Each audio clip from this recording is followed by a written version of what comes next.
우리 이 시간 옆에 분들과 이렇게 인사하시겠습니다. 주는 나를 지키시는 분이십니다. 네, 한 번 더 인사하시겠습니다. 주는 나를 도우시는 분이십니다. 네, 오늘 마리아 찬양대 찬양의 가사처럼 주님은 우리를 지키시고 도우시는 분인 줄 믿습니다.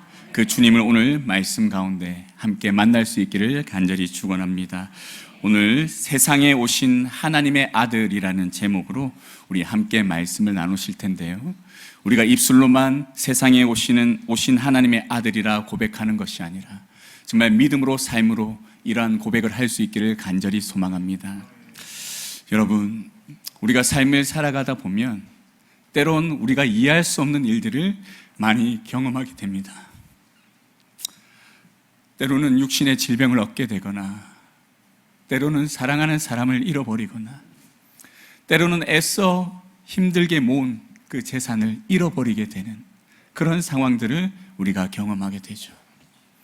근데 이런 상황들을 경험했을 때 우리의 마음속에 하나님을 믿는 신자로, 또 예수 그리스도를 믿는 성도로 살아가는 우리의 삶 속에 왜 이런 고난이 찾아오는가, 우리는 의문을 가지게 됩니다. 그리고 이러한 의문 가운데 빨리 답을 찾게 되면 또 감사한 일이지만, 그 해답을 빨리 찾지 못하고 시간이 길어지면 길어질수록 우리의 마음은 낙심하고 괴로워하게 되죠. 그런데 여러분, 우리가 반드시 기억해야 될 것이 한 가지가 있습니다. 우리의 생명의 주인이 누구이십니까? 예수님이십니다. 우리의 삶의 주권을 누가 가지고 계신가요? 예수님이십니다. 그러므로 나의 생명의 주인이신, 내 삶의 주권자 되신 그 주님이 나를 가장 선한 길로 인도하고 계심을 우리가 믿는 믿음으로 우리가 살아가는 이 세상 속에서 때론 이해할 수 없는 고난과 환난 속에서도 믿음 가지고 승리할 수 있는 우리 성도님들 될 수 있기를 간절히 소망합니다. 성경에서도 이해할 수 없는 일들을 경험한 많은 믿음의 선조들이 있습니다. 그들 중에 한 사람이 바로 아브라함입니다. 하나님께서는 아브라함에게 이삭을 바치라고 명령하십니다. 하나님께서 아브라함에게 아들을 약속하셨지만 속히 주지 않으시고 계속 기다리게 하셨습니다. 그러던 중 사라의 경수가 끊어지고 나서 아브라함이 100세가 되고 사라가 90세가 되었어야 아들 이삭을 갖게 하십니다. 오랫동안 기다려왔던 아들 이삭을 낳게 되었을 때 아브라함의 마음이 얼마나 기뻤겠습니까? 아브라함에게 있어 아들 이삭은 그 누구보다 소중한 존재였습니다. 하지만 이러한 이삭을 하나님께서는 제물로 바치라고 말씀하십니다. 번제로 드리라고 말씀하십니다. 아들을 칼로 잡아 각을 뜨고 불 위에 태워 하나님께 올려드리라고 말씀하십니다. 이 말씀을 들었을 때 아브라함의 마음이 어떠하였겠습니까? 여러분은 이러한 하나님의 명령이 이해가 되십니까? 저는 어릴 때 성경을 읽으면서 하나님께서는 아브라함에게 100세가 되었어야 약속하신 아들을 주셨으면서 도대체 왜 어린 이삭을 제물로 바치라고 하셨는가에 대한 질문을 가지게 되었고, 이 질문으로 인해 하나님을 이해하지 못했던 때가 있었습니다. 그러나 신앙생활을 계속하는 가운데 하나님이 어떠한 분이신지를 더 깊이 알아가는 가운데, 말씀을 깨달아가는 가운데 하나님께서 이렇게 명령하신 이유를 알게 되고, 그로 인해 하나님을 더욱 찬양하게 되었던 기억이 있습니다. 하나님께서 아브라함에게 아들 독자 이삭을 바치라고 명령하신 것은 아브라함을 시험하심으로 그에게 더욱 확실한 하나님의 약속을 붙들고 살아가게 하시기 위한 은혜였습니다. 하나님께서 아들 독자를 이삭을 바치라고 명령하셨을 때 아브라함이 보인 모습은 아침 일찍 번제에 쓸 나무를 준비하여 떠나는 것이었습니다. 사흘길을 가서 하나님께서 말씀하신 산에 이르러 이삭을 제물로 드리기 위해 칼로 찌르려고 하는 그 순간을 아브라함은 맞이하게 됩니다. 그런데 그때 하나님께서 멈추게 하십니다. 번제에 쓸 나무를 준비하여 사흘을 걸어가는 그 기간 동안 하나님은 아무 말씀 안 하셨습니다. 그리고 번제를 드리기 위해 제단을 준비하고 이삭을 묶는 그 순간까지 하나님은 아무 말씀 안 하셨습니다. 그리고 하나님께서 아브라함이 이삭을 찌르려고 하는 그 순간에 멈추게 하시고 말씀하기 시작하십니다. 우리 창세기 22장 11절에서 13절 말씀 다 함께 읽겠습니다. 여호와의 사자가 하늘에서부터 그를 불러 이르시되 아브라함아 아브라함아 하시는지라. 아브라함이 이르되 내가 여기 있나이다 하매 사자가 이르시되 그 아이에게 내 손을 대지 말라. 그에게 아무 일도 하지 말라. 내가 내 아들 내 독자까지도 내게 아끼지 아니하였으니 내가 이제야 내가 하나님을 경외하는 줄을 아노라. 아브라함이 눈을 들어 살펴본즉 한 순양이 뒤에 있는데 뿔이 수풀에 걸려 있는지라. 아브라함이 가서 그 순양을 가져다가 아들을 대신하여 번제로 드렸더라. 아멘. 이삭을 찌르려고 하는 그 순간 하늘로부터 여호와의 사자의 목소리가 들리며 하나님의 말씀을 전하게 됩니다. 여호와의 사자는 이삭에게 손을 대지 말라고 말씀하며 아브라함이 이삭을 바치려는 그 모습을 통해 하나님께서 경외하고 있다라는 것을 알게 되셨다라고 말씀합니다. 독자까지도 아끼지 않고 하나님께 드리려는 아브라함의 모습이 하나님께서는 자신을 경외하는 모습으로 여겨졌습니다. 그런데 여기에서 한 가지 질문을 하게 됩니다. 과연 하나님께서는 아브라함이 이삭을 찌르려고 하는 그 순간에야 아브라함이 하나님을 경외하고 있음을 아셨을까? 전지전능하신 하나님은 아브라함이 이삭을 온전히 바치는 믿음이 있다는 것을 이미 아셨습니다. 그런데 왜 이러한 명령을 내리시고 아브라함으로 하여금 이삭을 찌르려고 하는 그 순간까지 내버려 두셨을까요? 하나님께서 이렇게 하신 것은 아브라함을 위한 것이었습니다. 우리 히브리서 11장 17절에서 19절 말씀 다 함께 읽겠습니다. 아브라함은 시험을 받을 때 믿음으로 이삭을 드렸으니 그는 약속들을 받은 자로 돼 그 외아들을 드렸느니라. 그에게 이미 말씀하시기를 내 자손이라 칭할 자는 이삭으로 말미암음이라 하셨으니 그가 하나님이 능히 이삭을 죽은 자 가운데서 다시 살리실 줄로 생각한지라. 비유컨대 그를 죽은 자 가운데서 도로 받은 것이니라. 아멘. 17절에서 그는 약속들을 받은 자로 돼 그 외아들을 드렸느니라 라고 말씀하고 있습니다. 아브라함은 이삭에 관한 하나님의 약속을 받았습니다. 아브라함의 혈통은 오직 이삭을 통해서 이어지고 이삭의 자손들을 많게 하셔서 민족을 이루게 하시고 하나님이 약속하신 가나안 땅에 영원히 거하게 하시겠다는 그 약속을 이미 받았습니다. 그런데 이 약속을 받은 가운데 하나님께서는 아브라함에게 이삭을 바칠 것을 요구하십니다. 그리고 이때 아브라함은 이미 하셨던 그 약속을 믿는 믿음으로 이삭을 하나님께 드리기로 작정하고 즉시 아침 일찍 일어나 사흘길이란 이 시간 동안 변치 않는 마음으로 믿음의 고백을 가지고 그 산에 이르렀습니다. 그리고 이삭을 찌르려고 하는 그 순간까지 하나님께 계속해서 하나님, 나는 하나님의 약속을 믿습니다라는 이 신앙의 고백을 드리며 하나님 앞에 온전한 모습을 지켰습니다. 하나님께서는 아브라함의 이 전체의 모습을 보시고 그 아브라함이 자신을 경외함을 깨달으셨으며 또 이를 통해 아브라함에게 네가 지금 나에게 보였던 이 사흘간의 모습이 바로 나를 경외하는 모습이다라는 것을 가르쳐 주시고 깨닫게 해 주셨습니다. 히브리서 기자가 이렇게 마지막으로 말하고 있습니다. 비유컨대 죽은 자 가운데서 도로 받은 것이다. 이미 아브라함의 마음속에는 이삭은 죽었습니다. 그러나 이미 죽은 이 이삭을 하나님께서는 양을 대신해서 제사를 받으심으로 죽은 것으로 기쁘게 여기시고 다시 이삭의 생명을 아브라함에게 돌려주십니다. 이로 말미암아 이삭은 죽지 않았지만 하나님께 아름답게 올려졌으며 하나님께서 다시 아브라함에게 돌려주신 생명으로 귀하게 여겨질 수 있었습니다. 그리고 이러한 이삭의 사건을 통해서 하나님께서는 우리에게도 귀한 말씀을, 복음을 주십니다. 그것은 우리를 대속하실 어린 양으로 오신 예수 그리스도께서 내가 십자가에 달려 죽어야 하지만 이미 나를 위해 어린 양으로 십자가에 죽으심으로 내가 하나님 앞에 드려진 바 되게 하시고 자신의 생명을 주심으로 나를 대속하셔서 나에게 새 생명을 주셨다라는 것을 이 아브라함의 이삭을 드리는 사건을 통해 미리 가르쳐 주셨습니다. 그런데 이 사건이 우리에게는 수천 년 전에 이미 일어난 사건이었습니다.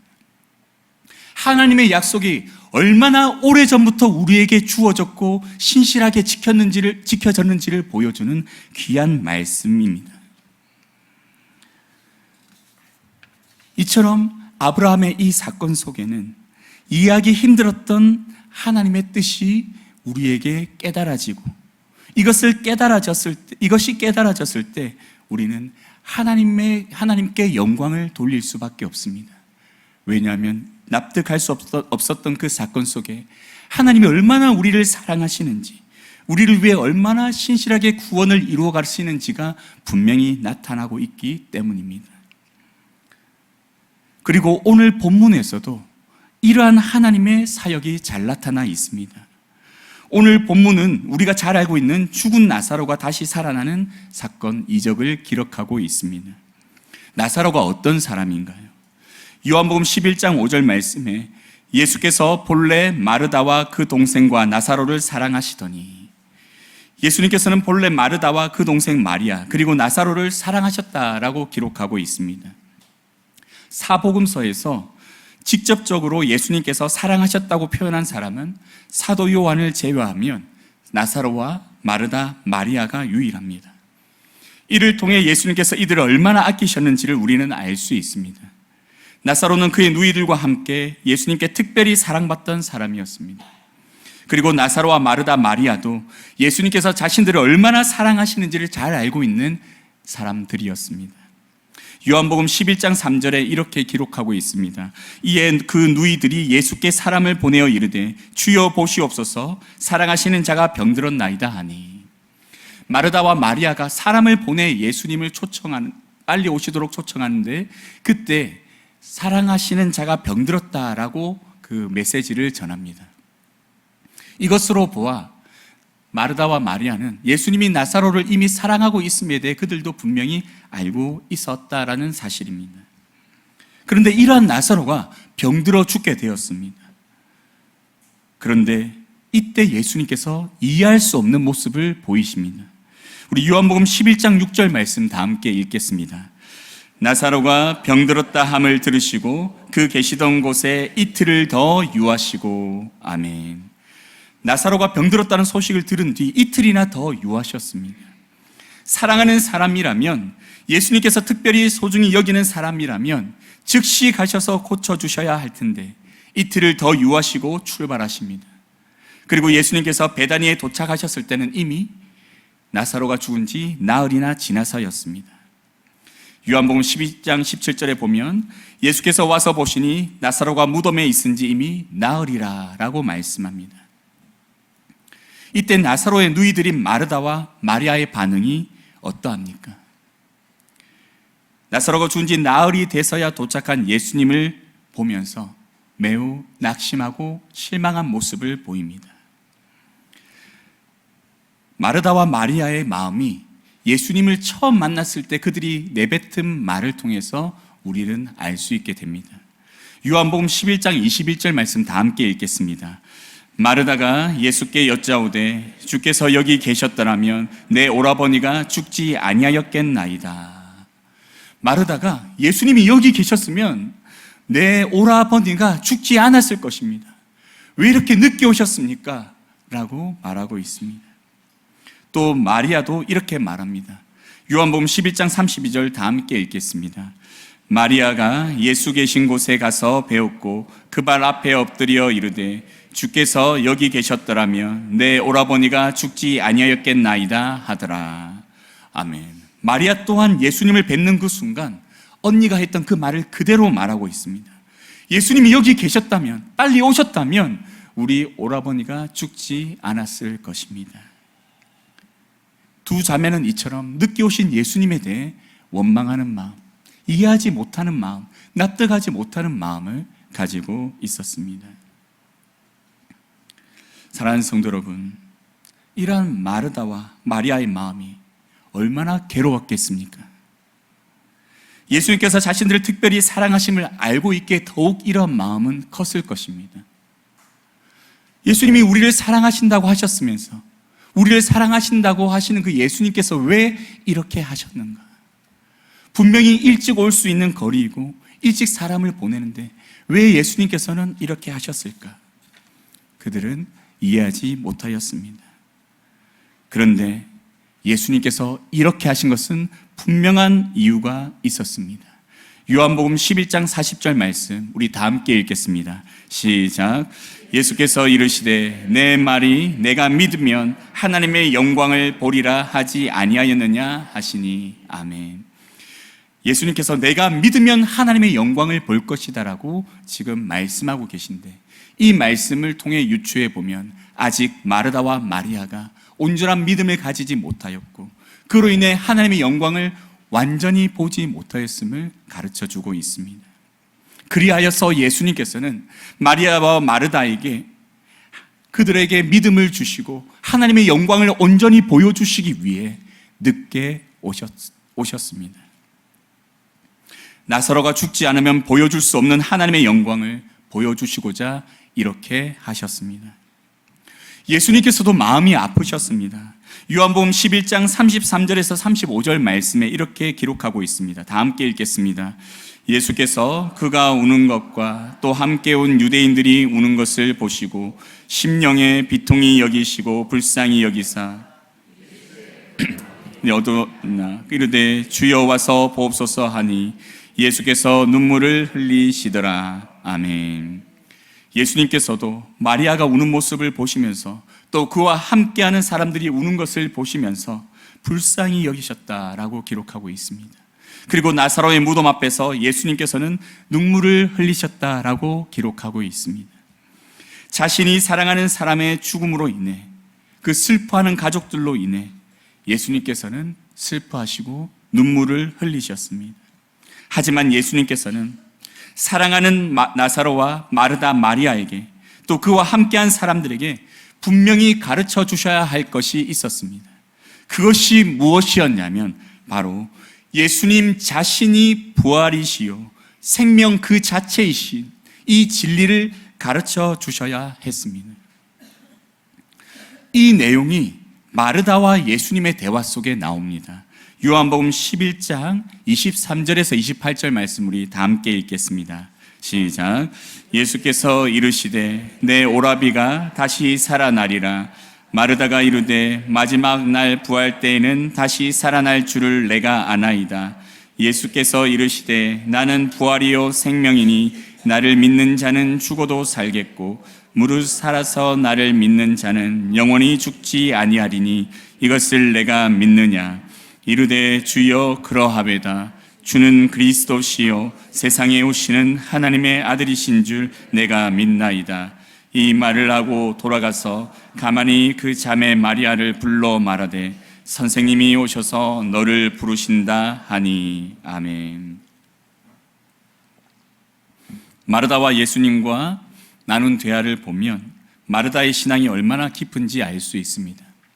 마르다에게는 분명한 부활의 신앙이 있었습니다. 그런데 여러분, 지금 예수님께서 말씀하기 원하셨던 것은 부활의 신앙이 아닙니다. 지금 이 순간 내가 나사로를 살릴 것이다. 내가 바로 부활이요 생명이니 내가 부활의 주체이고 내가 생명의 근원이니 내가 지금 나사로를 살릴 것이다 라고 하는 것을 말씀하시고 계셨습니다. 그러나 마르다는 눈앞에 계신 예수 그리스도께서 부활이시오 생명이심을 알고 있다고 하면서 지금 나사로가 오라비가 부활하고 생명을 다시 얻을 것에 대해선 믿지 못하고 있었습니다. 아직 온전하지 못한 믿음을 가진 이 마르다를 예수님께서는 사랑하셨기 때문에 이제 지금 나사로가 살아나는 이 놀라운 영광스러운 모습 가운데 내가 바로 세상에 온 하나님의 아들, 바로 하나님인 예수 그리스도이심을 가르쳐 주시고 내가 바로 부활이고 생명이라는 것을 분명히 깨닫게 하심으로 장차 예수님께서 십자가에 달려 죽으시고 부활하셨을 때 그 주님의 부활을 이들이 믿음으로 받아들이며 이제 오늘 하루를 살아갈 때 부활이요 생명이신 주님이 내 삶의 주인이심을 믿고 의지함으로 그 고난과 환난 속에서도 주님이 다시 오실 날을 기다리며 믿음으로 승리하도록 예수님께서는 그들을 인도하시고자 이러한 은혜를 베푸셨습니다. 예수님께서 분명히 말씀하셨습니다. 내가 곧 부활이요 생명이다. 나에게로부터 부활의 영광이 시작되고 나로부터 생명이 공급된다. 여러분 이것을 믿으십니까? 그렇다면 예수님이 부활이시요 생명이심을 믿는 우리의 믿음의 삶은 어떠해야 하겠습니까? 여러분 오늘 하루를 살아오는 가운데 여러분의 삶 속에 경험한 수많은 일들이 바로 부활이요 생명이신 내 삶의 주인이신 주님의 은혜 가운데 일어난 일임을 믿으십니까? 그것이 감사한 일이든 그것이 고난의 일이든 그것이 우리가 이해할 수 있든 이해할 수 없든 그 모든 일은 부활이요 생명이신 내 삶의 주인이신 주님의 주권 아래 일어난 일임을 우리는 반드시 기억해야 합니다. 그리고 그것을 기억하며 살아가는 가운데 우리는 왜 이러한 일이 일어났느냐에 대한 답을 찾지 못하더라도 지금 이 순간 내 삶을 가장 선하게 인도하실 그 주님이 나의 주인이시요 결국 나를 부활하게 하시고 영원한 생명을 주실 분이심을 믿는 믿음으로 인해 현실과 상관없이 오직 주님만을 바라보며 내 삶 속에서 하나님 앞에 만족하며 온전히 하나님께 영광 올려드리는 믿음의 성도의 삶을 우리가 살아낼 수 있어야 합니다. 그런데 우리가 만약 지금 이 순간에는 살아계신 주님, 부활의 주님, 생명의 주님이 나와 함께 하심을 신뢰하지 못하고 나중에서야 우리가 죽고 나서야 주님이 다시 오실 때야 그 주님이 부활이요 생명이심을 고백하고 있다면 현실을 살아가는 우리의 삶 속에 닥치는 고난과 환난을 우리가 어떻게 해석하고 그것들을 받아들이며 그 고난 속에서 승리하며 살아갈 수 있겠습니까? 예수님께서 나사로의 이 사건을 복음서에 분명히 기록하시고 우리에게 읽게 하시는 이유는 한 가지입니다. 이 복음을 읽고 듣는 모든 주의 성도들이 부활이요 생명이신 주님을 오늘 이 시간 모시고 살아감으로 인해 그 주님이 언제 오실지 모르지만 주님과 함께 동행하며 주님이 공급하시는 힘으로 살아가고 주님이 반드시 부활하게 하실 것을 믿는 믿음이 오늘 내 삶 속에도 부어지고 있음을 확신함으로 인해 마지막 때까지 견디게 하시기 위한 예수 그리스도의 은혜로 인해 말미암은 것입니다. 사랑하는 성도 여러분, 이것을 믿음으로 바라볼 수 있기를 간절히 소망합니다. 예수님께서 이렇게 말씀하십니다. 우리 요한복음 11장 42절에서 44절 말씀 우리 다 함께 보겠습니다. 제일 마지막에 있는 11장 42절에서 44절 말씀 다 함께 읽겠습니다. 항상 내 말을 들으시는 줄을 내가 알았나이다. 그러나 이 말씀하옵는 것은 둘러선 무리를 위함이니 곧 아버지께서 나를 보내신 것을 그들로 믿게 하려 함이니이다. 이 말씀을 하시고 큰 소리로 나사로야 나오라 부르시니 죽은 자가 수족을 메고 동인채에 나오는데 그 얼굴은 수건에 쌓였더라. 예수께서 이르시되 풀어놓아 다니게 하라 하시니라. 아멘. 여기에서 예수님께서 분명히 말씀하십니다. 항상 내 말을 들으시는 줄을 내가 알았나이다. 예수님께서는 일부러 그 모든 사람들 앞에서 하나님께 기도하는 모습을 보이십니다. 그 이유는 바로 예수님께서 아버지라고 부르는 하나님이 바로 참으로 예수 그리스도의 아버지이시며, 그로 인해 예수님은 참으로 성자 하나님이심을 가르쳐 주시기 위해 이렇게 말씀하십니다. 그리하여 이를 통해 둘러선 모든 무리에게 예수님께서 하나님이시며 하늘로부터 오신, 세상에 오신 하나님의 아들이심을 가르쳐 주신 이후에 선포하십니다. 나사로야 나오라. 그러자 나흘이 되어 썩어 냄새나는 그 시체가 다시 부활하여 생명을 얻어 나오게 되는 놀라운 영광이 그 눈앞에 모두에게 목격되게 됩니다. 이것을 목격한 모든 사람들은 이제 그 입술로 무엇을 고백할 수밖에 없습니까? 정말 예수님은 참으로 하나님이시구나, 참으로 세상에 오신 하나님의 아들이시는구나 라는 것을 고백할 수밖에 없었습니다. 이것이 주님이 이틀이나 더 유하시고 장사한 지 나흘이 되기까지 오지 않으셨다가 늦게 도착하신 이유였습니다. 그리고 이 이유를 이제 우리가 깨닫게 되었을 때 우리는 그 주님의 깊으신 은혜와 사랑을 찬양할 수밖에 없을 것입니다. 주님이 우리에게 이러한 은혜를 깨닫게 하시기 위해, 이처럼 믿음을 주시기 위해, 하나님이 우리를 얼마나 사랑하시는지를 더 깊이 알게 하시기 위해 이렇게 하셨음을 우리는 깨닫게 되고 찬양하며 영광 올리게 됩니다. 우리 삶 속의 고난도 마찬가지입니다. 지금 나에게 당한 이 고난, 이해할 수 없는 이 고난의 삶 속에서 우리는 비록 그 답을 찾지 못해 괴로울 수 있지만, 시간이 지난 이후에 그 답을 찾게 된 그 순간 우리는 그 고난을 주신 하나님의 영광을 찬양하며, 그 고난을 통해 주를 더 알게 하시고 더욱 믿음으로 세워가시며 은혜로 구원의 길을 걸어오게 하신 그 하나님을 찬양하게 될 줄 믿습니다. 이러한 믿음으로 오직 나의 삶의 주인 되신 참 하나님으로서 세상에 오셔서 나를 대속하시고 구원하신 예수님 한 분만을 바라보며 살아가시는 모든 성도님들 될 수 있기를 간절히 축원합니다. 아멘.